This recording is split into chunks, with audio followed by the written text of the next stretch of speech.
Hi, everybody. This is Jay Stewart inviting you to It Pays to Be Married, the show that honors the American home. Each weekday, we bring you married couples from all walks of life who've had problems in their marriages and solved them. We'll hear their true stories recorded from their married lives, and then they'll have an opportunity to win our Family Fortune jackpot. We'll meet our first couple in a moment, but first... Folks, all of us who bring you It Pays to Be Married each day of the week, we like to think that each day, somewhere out there among you of the radio audience, someone will benefit from the stories you hear on our program. Most of all, our guests themselves, the folks who tell their stories on our program, hope that some of you may be helped by hearing how they solve their problems.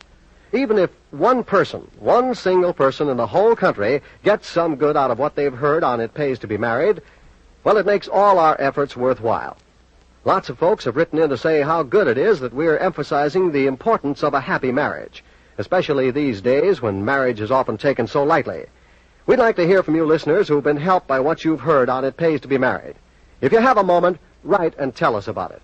If you've had some inspiration from one of our stories and has helped you solve some problem of your marriage, write to It Pays to Be Married, National Broadcasting Company, Hollywood 28, California.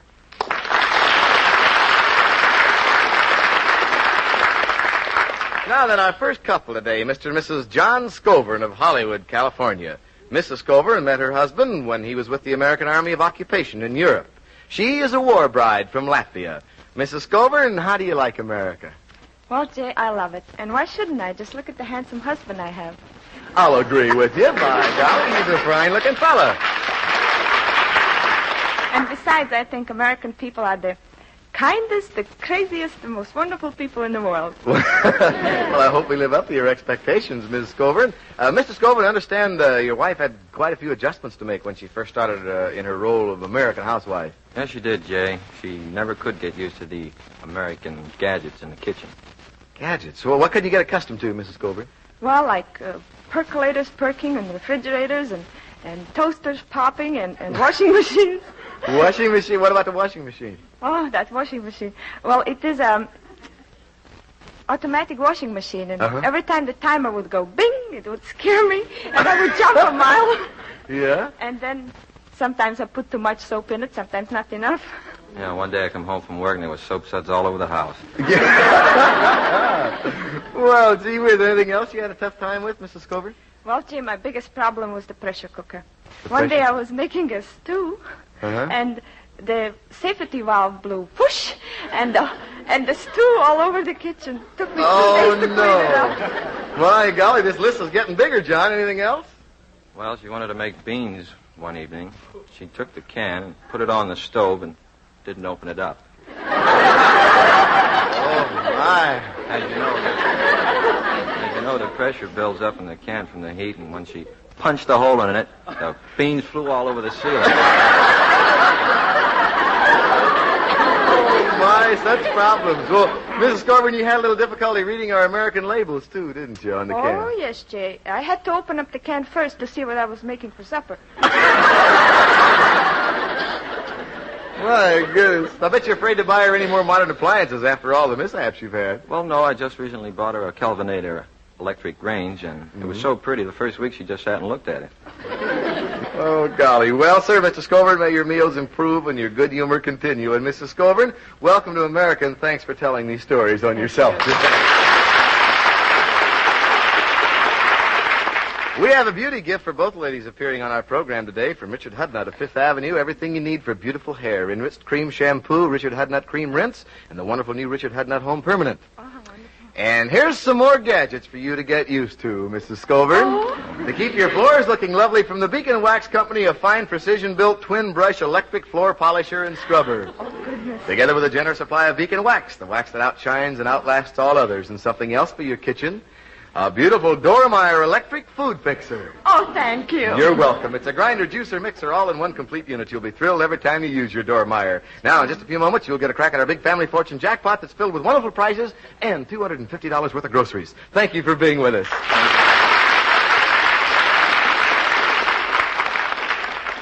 Your radio dial is the key to a world of entertainment when you set it to this, your NBC station.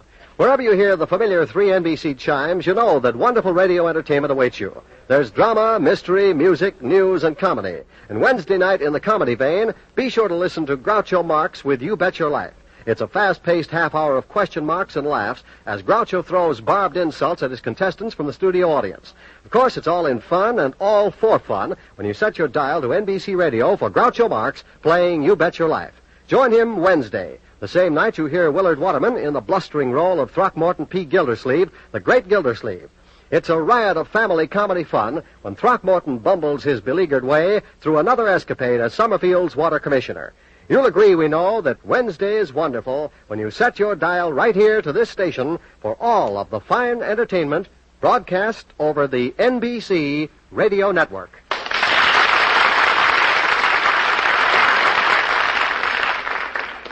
Our next guests now are Mr. and Mrs. John Beery of Bellflower, California.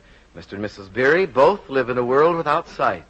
They've been married 5 years, and they met through Mrs. Beery's guide dog, Gail, who apparently is a real friendly animal. How about that, John? She sure is, Jay.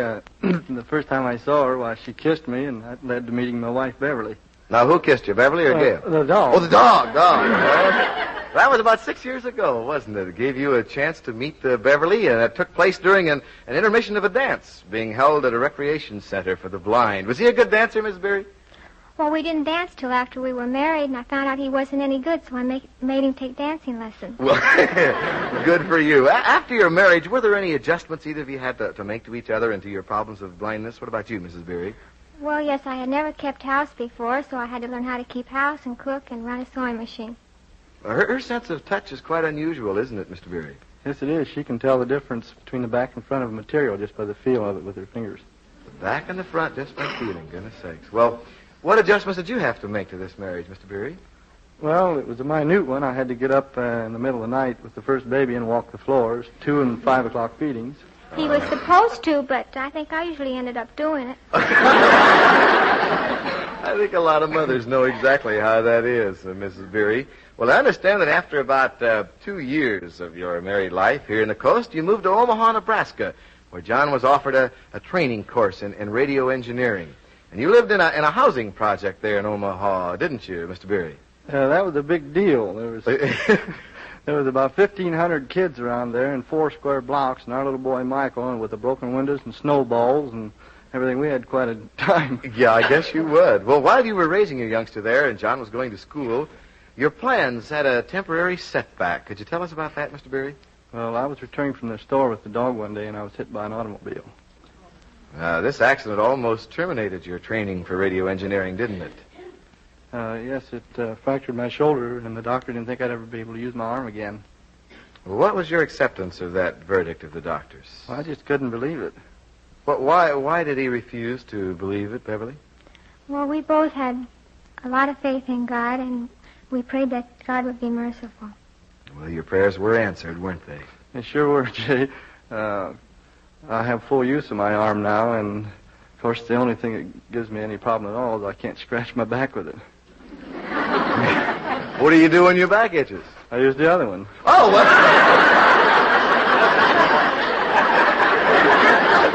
that's a pretty logical solution, Mr. Beery. After your training course in radio engineering and repair, you came back to the coast. You settled in Bellflower, California. And, John, here you started building up your own radio repair and installation business. How's it gone? Well, it's pretty good now, but at first I had an awful hard time getting the public to accept the fact that a blind person could do radio repair. Well, how'd you go about showing them you could? Well, after I got a few customers and satisfied them, well, they told their friends, and it's gradually picked up. Well, that's wonderful. Your success as a radio repair and installation man has helped to feed that other new baby that came along just 2 years ago. What's her name, Miss Beery? Her name's April. April. She was born in April? No, but she was supposed to be, but we miscalculated. Oh.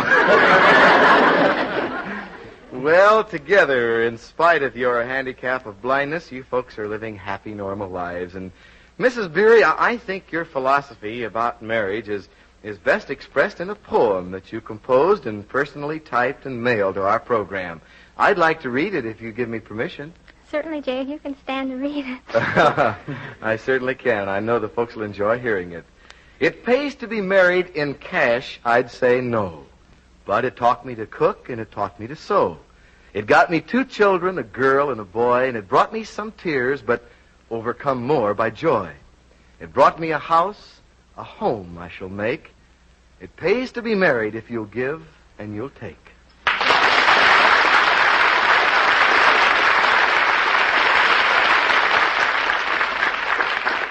Says it beautifully, Mrs. Beery, and we're honored and pleasured, believe me, to have you on our show today. Now, some gifts for you. As a matter of fact, for each of our couples today, there's a family-sized package of Tums. And Mrs. Beery, to help keep those 2 youngsters of yours active, we'd like you to have a nationally advertised Jim Dandy all-steel play gym. Wonderful. With its 8 exciting plays, including the famous Sky Scooter 2-place pumper. I think they'll have fun on that. Now there's a gift for you to share in your home. 3 exquisite Rembrandt lamps, original creations to enhance any room in your home, skillfully crafted by the Rembrandt Lamp Corporation of Chicago. And, Mrs. Beery, something for your kitchen that I think you'll enjoy. It's a big, beautiful Tappan gas range. Wonderful. The Tappan has the new exclusive feature of the removable oven door plus the chrome-lined oven that gives you baking at its best.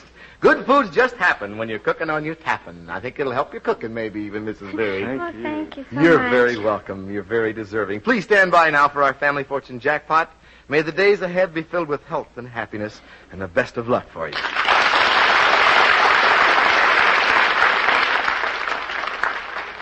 The saddest smile in the world is the smile of a little polio victim imprisoned in an iron lung. Yet it is still a smile that you can help make possible with your contribution to the March of Dimes. The dime that you contribute to this worthy cause is the dime you'll never miss.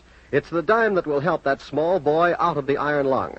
It's the dime that will help a little girl walk again without braces or crutches. It's the dime that may prove a trial polio vaccine is effective. Yes, there is a trial polio vaccine now which gives new hope that soon the laughter and smiles of children will never again be dimmed by cruel infantile paralysis.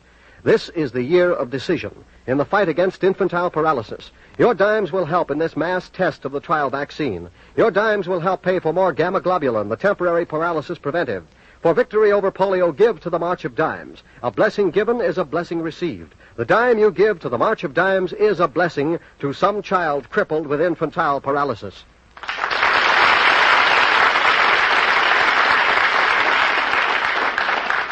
All right, here we go with our Family Fortune Jackpot. And in the jackpot today, there's a big, beautiful Amana upright freezer with 12 cubic feet of storage space. Every shelf is a freezing shelf. Amana is noted for its century-old tradition of fine craftsmanship. And to fill that freezer, $250 worth of groceries through the courtesy of Don R. Grimes, president of the 6,000 IGA food stores located throughout the United States and Canada. Now, I'm going to ask you folks one question. Mr. and Mrs. Scovern, Mr. and Mrs. Beery, and you'll get 10 seconds to come up with an answer. Each couple can come up with only one answer, though, and the couple that answers correctly first will win the Family Fortune Jackpot. So you want to be fast, but you want to be right at the same time. Now, you understand how it works? Yes, I do. Okay, fine. Listen carefully now. Emily Balch, an American woman, won the Nobel Peace Prize in 1940. What's the name of the other American woman who has won the Nobel Peace Prize? The Nobel Peace Prize. Mrs. Roosevelt? Mrs. Roosevelt, I'm sorry, Mrs. Scovern. No, but she isn't.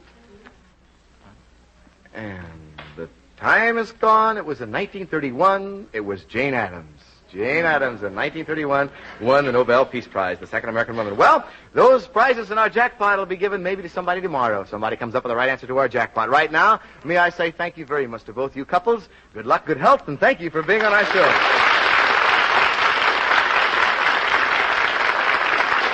It Pays to Be Married, created and produced by Stephen Haydes and Henry Hoople, is an NBC Radio Network production transcribed in Hollywood. Be sure to be with us again tomorrow for more interesting couples and their true stories recorded from their married lives. Until then, this is Jay Stewart reminding you that it pays to be married.